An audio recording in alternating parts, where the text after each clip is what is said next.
Nick Cage, I'd still love to see his take on a heroic superhero character. I was never a hero. There's still time for you to become one. Hi, I'm Kate Young. I am Tim Cogshell, and I am a Tomatometer-approved critic. Today, we're talking about the films of Nicolas Cage. Nick Cage.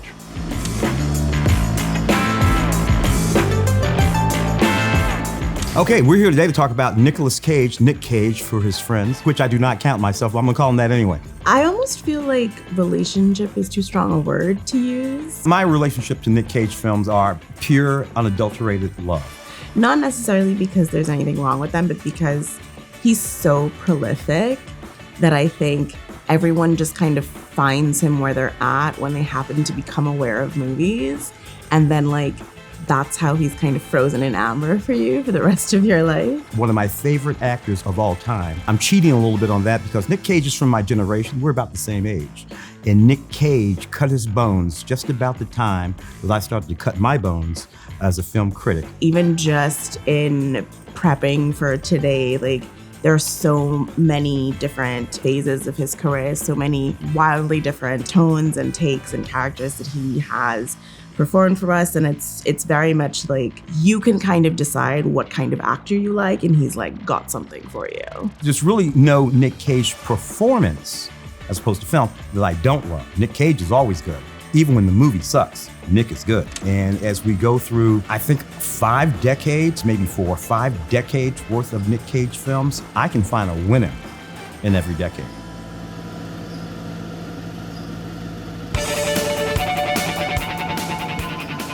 Nick Cage's first couple of films, which includes Fast Times at Ridgemont High, were fun films. And if you go back and look at them, you'll see them, you'll notice them. But if you were watching those movies for the first time, the way I did back in the when they first came out, didn't notice Nick Cage. He wasn't the thing I was looking at. I think that might have been Phoebe Cates. Yeah, it was definitely Phoebe. The first time I really noticed Nicolas Cage is in Valley Girl. I would say that film from the 80s is the film that made an actor called Nick Cage that we all knew. In Valley Girl, Nick Cage did, for my generation, his generation, our generation, what James Dean had did for the generation before him, Rebel Without a Cause, and perhaps even what Brando had done a generation before that in The Wild Ones. Nick Cage was a cool guy who wore a tie without a collar. I haven't seen either of these, no. I've seen some of the more to-be-related movies. I'll tell you what I did in putting my list together of these Nick Cage films. I thought to myself, I'm going to limit myself to Nick Cage films that could only be performed by Nick Cage, which is one of the reasons why I picked Valley Girl. I think that Valley Girl, Nick Cage is the irreplaceable thing. Staying in the 80s, Raising Arizona, again, Nick Cage is the irreplaceable thing, and probably Holly Hunter, but definitely Nick Cage is the irreplaceable thing. He's doing the exact opposite of what he had just did in Valley Girl. He's being funny, but he's also being a little dangerous. He's being vulnerable, but he's also being a little mad and out of control. I think in Raising Arizona, that's the first time we see that Nick Cage where we never know what's gonna come out of his mouth or what behavior he's going to engage in. That's Nick Cage on a pedestal right there. I hadn't even heard of a bunch of these.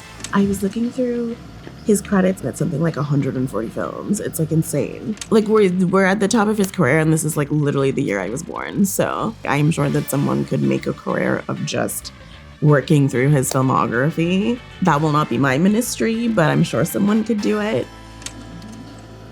Where did we go? Did we Wild at Heart? There's Wild at Heart. Man, I gotta tell you, Nicolas Cage is outstanding in Wild at Heart. The only reason why Wild at Heart is not on my list is because I had to pick another perfectly fantastic film from the 90s. And I think we know we're gonna get to Leaving Las Vegas, the 1995 film by Mike Figgis that wins Nick Cage the Academy Award. Man, he brought us something new. A deeply, deeply dramatic performance of this writer, this Hollywood writer, who has decided to drink himself to death. One of the things that I love about his performance in Leaving Las Vegas is how funny it is while at the same time never stopping being tragic. I really wish you'd come home with me. You're so cute. And I'm really good in bed too, believe me. It's a deeply heartfelt, deeply moving, absolutely heartbreaking performance. Yet I can think of several things that Nick Cage says and does in that movie that make me laugh to this very day. Con Air is a fantastic film. I don't know what those people were talking about. It got the old splat, which is insane. Face Off is such a fun performance, especially for me because it's one of the films of his that I came to later. So I'd already had all of the meme Nick Cage in my head when I came to this film. It's very oh, that's how we got here, kind of. This is what Nick Cage is doing that's fantastic in Face Off. Nick Cage is playing character, as always, but that character happens to be another actor. So Nick Cage in Face Off is doing a dead-on John Travolta, playing that character in Face Off. Now, John Travolta is playing Nick Cage in Face Off too, and John Travolta is doing a dead-on Nick Cage in Face Off. These two guys are basically just seeing who can do each other the best. Nick Cage ultimately wins that battle. It's such a fun movie. I mean, it is such an exciting and engaging and absolutely delightful performance. He has the most expressive face. There's that scene in the very, very beginning where he's dressed as a priest and he's just doing weird dance moves and singing in the choir. It's just insane, but it makes sense because I feel you come to it, or at least I came to it, feeling yeah, that's Nick Cage. That checks. And then when he, they take his face off and he becomes this other character. There's so much yearning. I really enjoy John Travolta's performance in that film as well. I think that he does that kind of smarmy sociopathic thing really well. Papa's got a brand new bag. Ow! But it is really interesting to see the kind of dichotomy of those two performances so close to each other. And it's just really fun. This movie, honestly, it's a little too long, but you don't feel it as much because both of these actors are doing a really, really good, really fun, really engaging job. This is easily my favorite John Travolta performance. And you can also kind of see the way that those individual characters change as a result of having become the other person. So it's really fun to see a movie where you can understand what the craft is, where the work is done in such a way that it is excellent, but also visible in a way that's unobtrusive. It's a funny thing to say about a movie like Face Off because there's very little about that movie that is unobtrusive. Whee! What a predicament! I look at these films as we move into the 2000s and we see films like Matchstick Men and National Treasure and Lord of War. These are really extraordinary films. And the only reason why those films didn't specifically make my list of 5 is because during this period as well, Nick Cage made a film called Adaptation, the adaptation of the Susan Orleans novel, Meryl Streep. And here we have Nick Cage, again, doing that dual character thing, except that Nick Cage is playing Charlie Kaufman and Charlie Kaufman's non-existent brother. And in executing these dual roles, the one thing that we do not see at all is any Nick Cage. Nick Cage plays Charlie, he plays Charlie's make-believe brother, but we never see any of Nick Cage. It's an interesting story behind that movie. And what I like about it is that when Charlie Kaufman told Nick Cage about what trouble he was having adapting that Susan Orleans novel, Nick Cage told Charlie Kaufman, well, write that into the script. Write the trouble that you're having into the script. And that's where you'll find it. And that's what Charlie did. That was all from a notion out of Nick Cage's mind. And it's brilliant. I've written myself into my screenplay. That's kind of weird, huh? It's self-indulgent, it's narcissistic, it's solipsistic, it's pathetic. I'm pathetic, I'm fat and pathetic.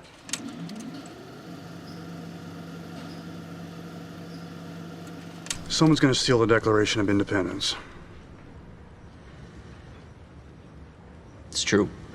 National Treasure is one of the times where he plays it kind of straight, right? He's just down the middle of the road action hero. I really, really like that this is a character who is in it for the principle of the thing. And he makes that very, very clear.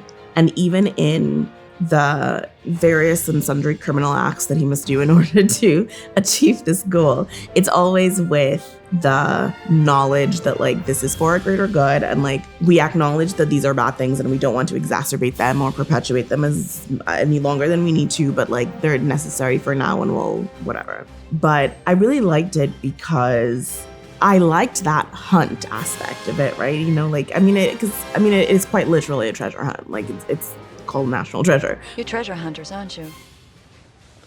We're more like treasure protectors. But it is still really fun thinking about this global trek to find this, you know, hidden treasure that may or may not exist. It's such a well-worn trope in film. And what I really like about this one is that the character that he plays has such a reverence for history, right? Because that is his family legacy, basically, right? And there was something kind of moving about that, watching it this time around. He plays this character with curiosity more than anything else, right? Like for him, this is less about the treasure itself and more about like solving a mystery. It's proving the existence of this thing that matters and not having the thing that matters. We said that Nick Cage has never given a bad performance, and he hasn't. He's really, really good in this terrible movie. But you know, the movie's not bad because of him. And actually, those movies are a lot of fun. They're extremely entertaining for audiences, and that's why audiences like them so much. Critics, on the other hand, feel like Nick was probably leaning on the material a little bit there, but I say, who cares? Lean on the material. It is what it is. Nick Cage is a lot of fun in those National Treasure movies. I think it's such a fun way to look back at the value of historical artifacts and history in general and the relationship that we have with the past. It's certainly one of his more commercial films, but I like it because it's just a fun movie. Like this is like a perfect like TNT Sunday afternoon movie. I'm gonna steal the Declaration of Independence. This is what I will say about Nick Cage as a meme. Nick Cage was probably creating memes of Nick Cage before there was such a thing as a meme. Nicolas Cage, the meme, is very like abstract to me. No, not the beast! Not the beast! If you go back to the beginning of Nick Cage's career, I'm pretty sure just about out of every one of those movies, we could pull a thing, a moment, a look, a phrase out of one of those movies that we would today call a meme. And it is something that I think like kind of seeps in when you watch some of his newer performances, especially something like Long Legs, because I think like it's become the joke, but it's also what his strength is in terms of like that willingness to go absolutely to the edges of wherever it is that he thinks he needs to for a character. A, B, C, D, E, F, G, H, I, J, K, L, M, N, O, P, Q, R, S, T, U, V, W, X, Y, Z. Huh? That's all you have to do. In Face Off, when Nick Cage starts dancing around in that scene with John Travolta, that was just a Nick Cage moment. That's not in the script. Sure, it may end up kind of like rubbing off a bit on his like star persona, but it also means that we get like really interesting, daring performances. And like he seems fine with that trade-off, so like I'm fine with it too. I would say that when we see a moment from a Nick Cage performance, a Nick Cage movie that becomes a meme, the one thing that you can count on is that came from Nick Cage and nobody else. How'd it get burned? How'd it get burned? How'd it get burned? How'd it get burned? I don't know!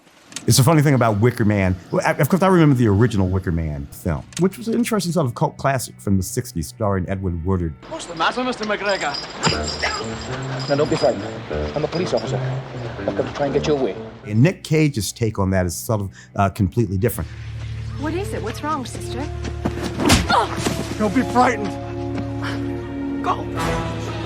My name is Edward. I'm gonna save you. Again, not a highly popular film, but Nick Cage really, really engages in that role fully and completely. I mean, I haven't seen Ghost Rider in a really long time. It was one of those movies that like my mom had bought on like bootleg ages ago. Ghost Rider would be Nick Cage's first take on the superhero genre. As we know, Nick was queued up to play Superman at one time. And I think in the recent Flash film, there's a moment with Nick Cage in that film. Perhaps in this sort of imaginary moment in which he was going to play that Superman. I got to tell you, I would have loved to have seen Nicolas Cage's take on Superman, as opposed to his take on Ghost Rider, which, you know, he had to be wrapped up in all of this sort of stuff, and it was an interesting sort of notion. But Ghost Rider is not one of my favorite heroic characters in the first place. But Nick Cage, I'd still love to see his take on a heroic superhero character, which I'm still pretty sure would probably be kind of a dark take. I think that's what we get from his Big Daddy in Kick-Ass. Big Daddy was just offered. That's a really, really small role for Nick. He's not the focus of the film.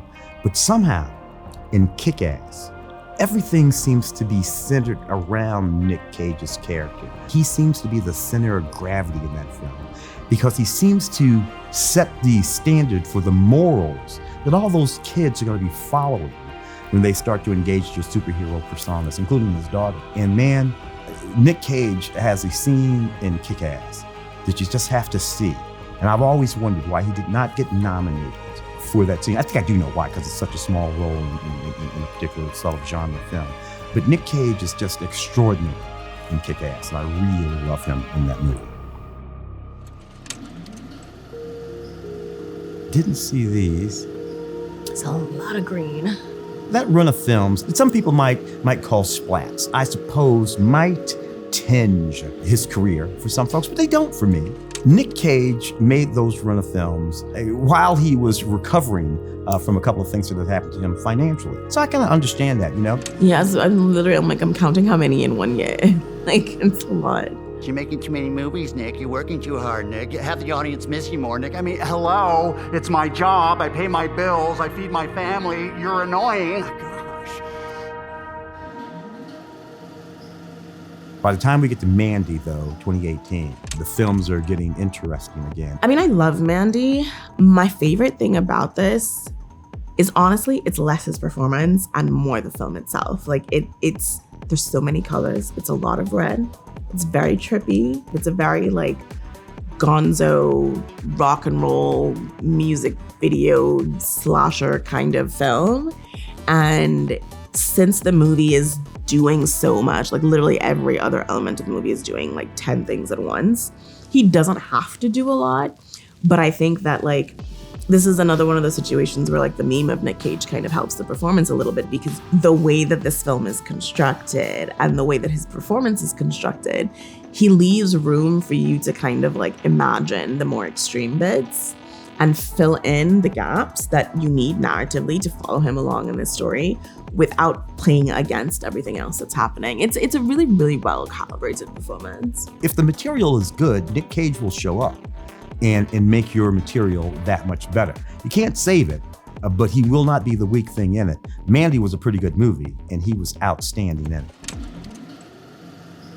The Spider-Verse films have found this way to sort of bridge the action and the drama of the live-action Spider-Man films with this sort of particular style of animation, or many styles of animation, perfectly suited, in particular, to an actor like Nick Cage. His voice is iconic as the Noir Spider-Man. Hey, fellas. Is he in black and white? Where's that wind coming from? We're in a basement. Wherever I go, the wind follows.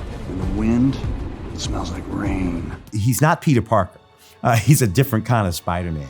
And you recognize his voice. And I think it's one of the things that makes that particular character so strong in those Spider-Verse films. I mean, Spider-Noir is great. I'm really looking forward to the TV show. I love this movie and the sequel. Every time I see the second one, I forget that it ends in a cliffhanger and I get really upset. But no, he's great in this. This is another one of those things where it's like the meme is doing a lot of work for you, right? Because it's so ridiculous, but it's also like, it's Spider-Man. It's allowed to be ridiculous, you know? I mean, they've got like, what is it, Peter Porker? If I had thought like, oh, let's spin off a character from Spider-Verse, I wouldn't necessarily have picked Spider-Noir. But it makes total sense, actually, when you think about it. Based on the trailers that have been released, I'm really excited. It's precisely the kind of thing that I would want to see from that character based on what we've seen in the two films. I can't wait to see how Nick Cage is going to engage this character, the character in the Spider-Verse films in live action. For one thing, I'm very interested in what the physicality is going to be. I expect Nick Cage's Spider-Man will be more like Humphrey Bogart's take on Spider-Man than Peter Parker's. I'm a guy of a certain age, so black and white don't scare me. And I understand exactly what you can get out of doing things in black and white. In the context of noir, it's not really black and white at all. It's shades of gray. And those shades of gray speak to the character, the location, the dynamic of things every bit as much as color can do. So yeah, no, black and white is going to be the way to engage the Spider-Verse noir. Because with no power comes no responsibility. The unbearable weight of massive talent. Now, Nick Cage basically playing Nick Cage, but not. You're playing Nick Cage, but definitely playing Nick Cage. This is an intelligent film for grown-ups. The neat thing about that movie is Nick Cage is in on what can sometimes be the joke of Nick Cage, the meme of Nick Cage, and he's 100% down with it. That makes me love Nick Cage all the more. Thank you. And to the extent that that movie does not work, and it really doesn't work. I know it has an 87 on Rotten Tomatoes, but that movie does not work at all. The thing that is working in that movie is Nick Cage playing some version of Nick Cage that also isn't Nick Cage. You're Nick.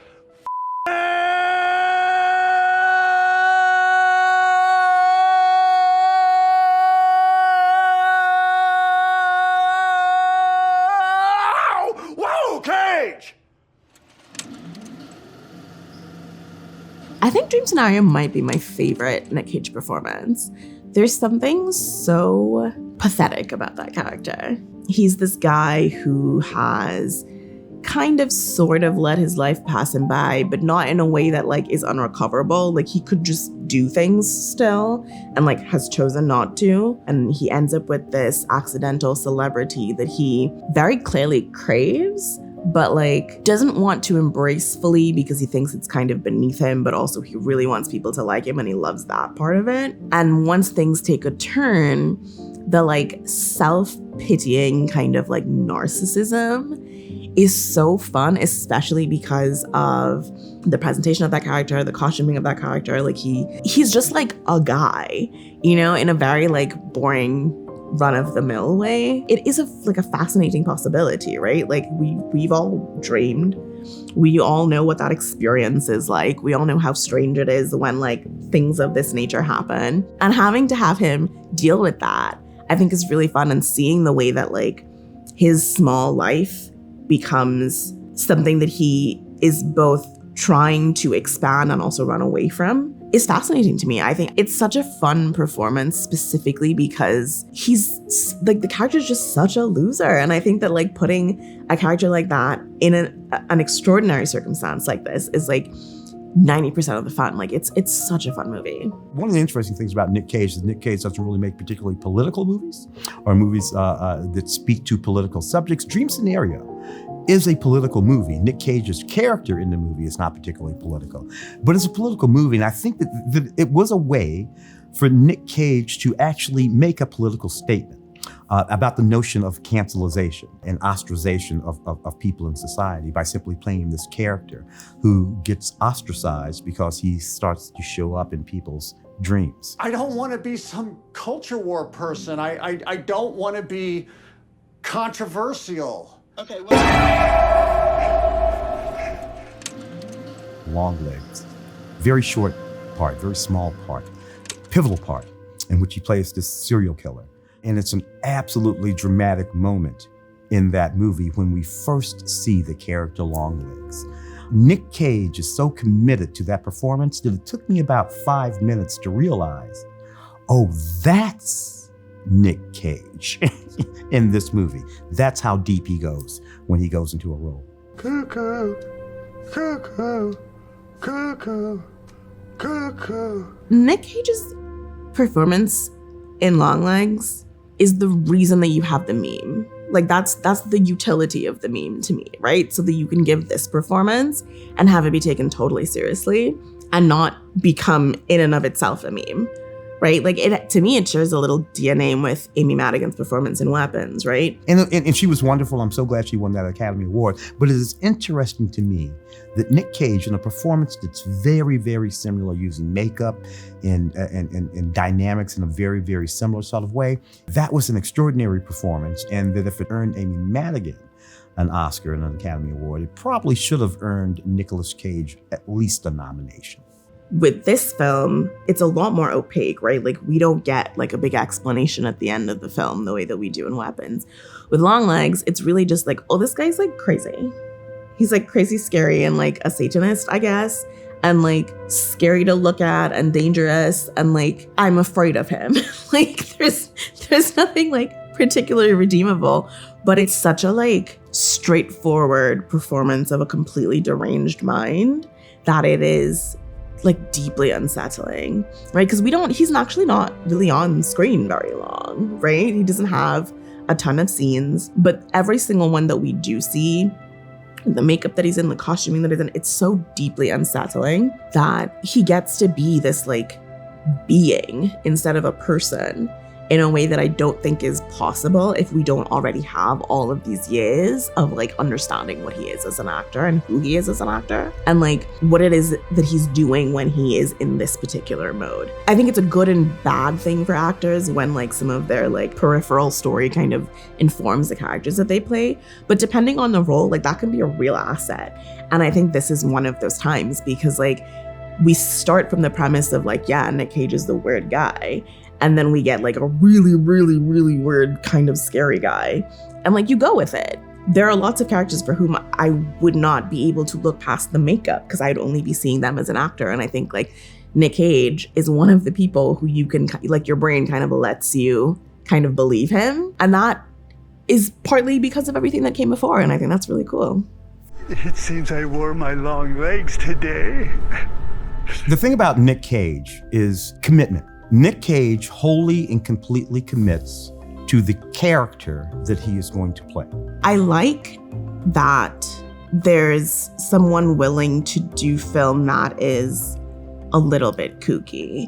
He cares deeply about film. Like he might be willing to do lots of, out of left field roles, but he is someone who clearly like is very deeply connected to film and to the history of film and cares a lot about what has come before him. It almost makes him more interesting that he has all of this high-minded experience that he is able to then still bring to some of the sillier roles, because to him, sure, those roles may be silly, sure, those characters may be silly, but they are still in service of telling a story. And I think that's really cool because it shows like a real dedication to the craft, not just like as an actor, but also to the medium. And I really admire that. If someone takes something seriously, it makes me want to take it seriously, even if that something is him being like, a satanic serial killer in someone's basement. Like if he's doing the work to make me believe, I want to believe. And I think that that is something that he like has over pretty much everybody else in the game right now.